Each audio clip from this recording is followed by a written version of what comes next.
Salut les amis, j'espère que tout le monde va bien, on se retrouve pour une nouvelle vidéo. On va démarrer avec les unes des quotidiens madrilènes, le quotidien Marca qui consacre sa une à Marc Marquez qui est évidemment pilote de MotoGP, donc bon, c'est pas trop ce qui nous intéresse. En ce qui concerne le Real, c'est en haut, Argentina vuelve al Madrid, un retour d'un joueur argentin au sein de l'effectif du Real Madrid. Ça fait près de 10 ans qu'on n'avait plus d'Argentins du côté du Real avec Angel Di Maria et là donc Mastantuono qui va arriver d'ici à quelques semaines.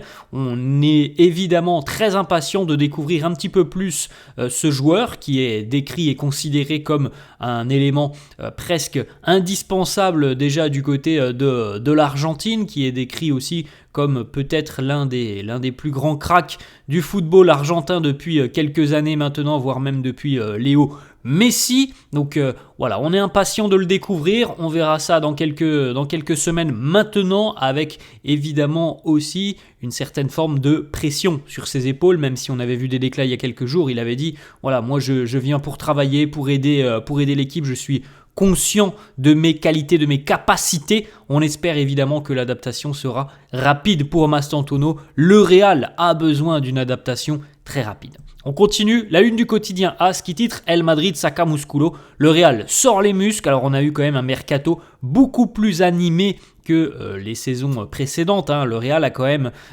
déjà déboursé près de 178 millions d'euros sur ce mercato avec Trent,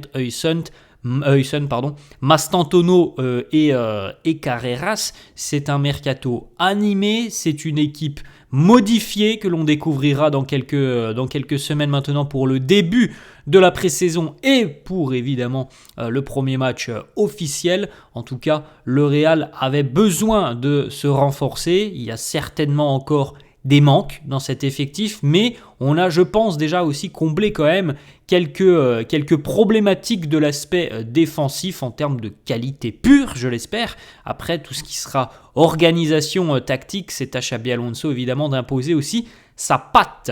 On regarde une petite information mercato, les amis, depuis 2020-2021 jusqu'à 2024-2025, le Real n'avait dépensé que 303 millions d'euros. D'ailleurs, les Merengues étaient classés 39e club le plus dépensier. Donc c'est quand même assez intéressant comme statistique, 39e club le plus dépensier, et pourtant les succès ont été assez peu impactés, puisque durant cette période, le Real a encore évidemment remporté la Ligue des Champions. Mais cette saison-là, qui vient de se terminer, cette saison 2024-2025, a montré qu'il fallait absolument se renforcer, qu'on avait perdu des joueurs, des éléments très importants, et qu'en plus de ça, certains n'étaient pas à leur niveau. On rajoute à ça les problèmes physiques. Il fallait absolument un mercato avec des arrivées importantes. C'est fait, le Real en a réalisé quelques-unes, et à noter d'ailleurs que sur cette période-là de 4 ans, le Real avait donc dépensé 303 millions pour 301 millions d'euros de vente.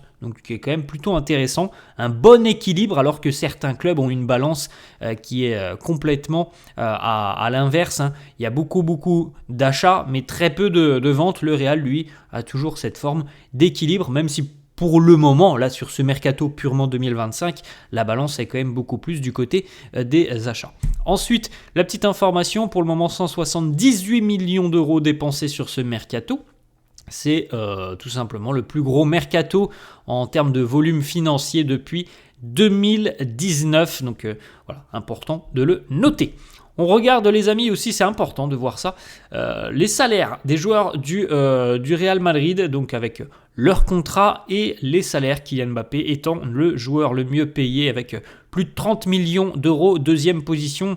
C'est là que c'est un peu problématique. David Alaba, 22 millions d'euros annuels pour l'Autrichien, mais malheureusement, on le sait, David, depuis plus d'un an maintenant, un an et demi, a de gros problèmes physiques, a eu des blessures très sérieuses, et on a vu un petit peu le retour de David là, début d'année 2025, et on a vu à quel point c'était compliqué déjà pour lui de revenir, et il est difficile pour le Real d'imaginer qu'Alaba poursuivra l'année prochaine, jusqu'en 2027. Il a encore 1 an de contrat, donc je pense que le Real va conserver David Alaba, c'est ce que je pense. Mais par contre, dans 1 an, selon moi, David Alaba ne sera plus madrilène. Il y a trop de problématiques physiques autour du cas de David Alaba et un salaire qui est beaucoup trop important pour un joueur qui, au final, n'est que très peu sur le terrain. 3e position, Bellingham à 20 millions. Pareil pour Vinicius, 20 millions. Vini, qui, on le sait, au sein des discussions de la prolongation de contrat de Vinicius, il y a ces demandes du Brésilien d'être mieux revalorisé par rapport à son salaire. Trent se classe 5e avec 16 millions, tout comme Fede Valverde. Ensuite, on retrouve Thibaut Courtois, Militao, Rudiger, Kama, Tchouaméni, Rodrigo et Dani Carvajal. Dean Huijsen, nouvelle recrue, se classe lui 16e à 9 millions d'euros. On ouvre une petite page, les amis, Mercato, les informations du quotidien français. L'équipe qui nous annonce que le Real a demandé à Liverpool quelles étaient les prétentions tout simplement des Reds pour convaincre justement le Liverpool de vendre Konaté dès cet été. Voilà, le Real au moins a été demandé à Liverpool combien il fallait tout simplement pour acheter Ibrahima Konaté. Donc l'équipe ne nous donne pas de montant, mais on se doute les amis que ce que l'on a vu passer il y a quelques jours maintenant, c'est-à-dire 50 de millions d'euros, ça doit certainement tourner autour de ça. Du côté de Liverpool, si on laisse partir Ibrahima Konaté, on rappelle que le Real ne veut pas dépenser plus de 20 millions cet été pour Ibrahima Konaté, sachant que le joueur est libre dans 1 an. Autre information, l'équipe annonce aussi, encore une fois, et c'est donc confirmé par quasiment tous les médias et tous les journalistes mercato, le Real va attendre patiemment, s'il n'y a pas d'opportunité cet été, le Real attendra patiemment que Konaté signe gratuitement l'été prochain du côté de Madrid. Autre information, cette fois-ci c'est le quotidien AS qui nous dit Liverpool veut une revanche par rapport au Real Madrid. Liverpool a été battu par le Real dans de gros dossiers depuis quelques années. Bellingham, Tchouaméni, Mbappé, Trent Alexander-Arnold. Et maintenant, il y a cette possibilité de signer peut-être Rodrigo du côté de Liverpool. Donc, entre guillemets, ça serait une revanche des Reds.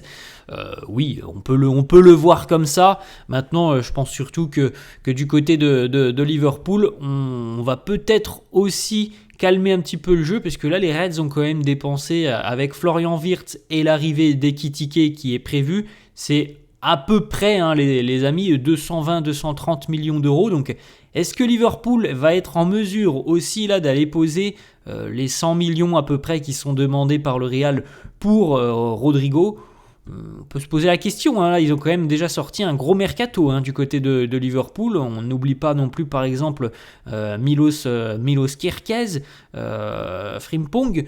Donc, ils ont quand même vraiment déjà déboursé pas mal d'argent du côté de Liverpool. Donc je n'imagine pas Rodrigo partir maintenant. S'il y a une vente, par exemple celle de Luis Diaz, qui est le cas le plus plausible, peut-être que les discussions vont reprendre, mais là pour le moment, Liverpool a quand même beaucoup acheté. Il n'y a pas eu énormément de départs, donc il faut aussi qu'il y ait une certaine forme d'équilibre dans la balance. Donc je pense que là pour le moment, Rodrigo, il n'y aura pas beaucoup d'informations avec Liverpool sur les prochains jours, parce que les Reds vont devoir aussi se séparer d'un gros joueur, parce que là, ils ont quand même fourni un mercato assez hallucinant du côté de Liverpool. Ensuite, autre information de l'équipe, le Real garderait aussi un œil très attentif sur la situation de William Saliba. Alors, à choisir, si c'était moi qui devais choisir, je préférerais aller chercher William Saliba qu'Ibrahima Konaté. Maintenant, je pense que, comme on l'a bien compris aussi, c'est beaucoup plus compliqué d'aller chercher Saliba que d'aller chercher Konaté, surtout que Konaté est libre l'année prochaine, mais voilà, Saliba, on peut suivre tout de même les évolutions aussi des discussions avec Arsenal. Moi, en termes de joueur pur, j'ai une préférence pour Saliba. Voilà, c'est comme ça, on verra bien ce qui se passera certainement dans les prochains mois du côté de Madrid.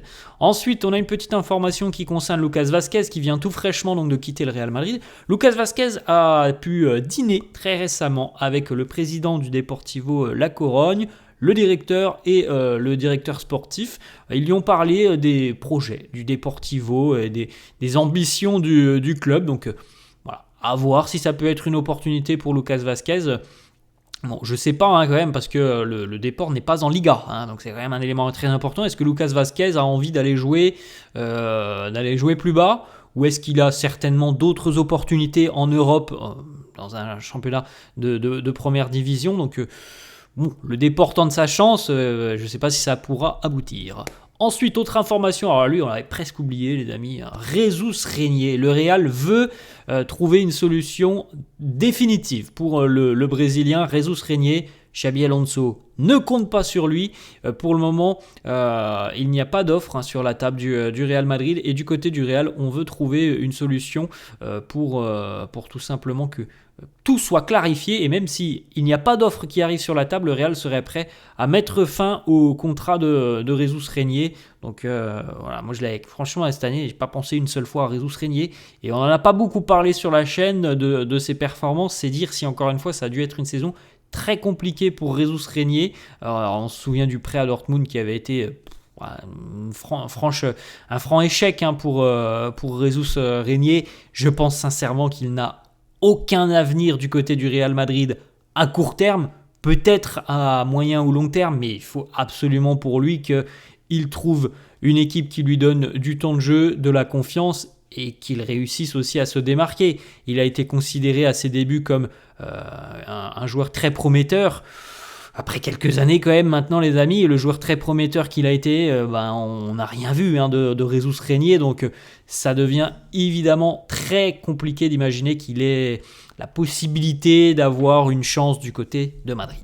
Ensuite, autre information, Dani Ceballos, les amis, le Real pour le moment a décidé de ne pas vendre Dani Ceballos, mais ça c'est à l'instant T. Pour le moment, on n'a rien décidé du côté du Real. On attendra d'avoir encore des discussions, des échanges avec le joueur, d'avoir peut-être aussi des offres sur la table. Donc pour le moment, pas de décision bien claire du Real sur Dani Ceballos. Donc toutes les portes sont ouvertes. Continue, un départ. On verra ça aussi sur les prochaines semaines. Autre information, Marca. Pour le moment, il est assez incertain de savoir comment Camavinga sera utilisé avec Xabi Alonso. Sa position est couverte par Aurélien Tchouaméni.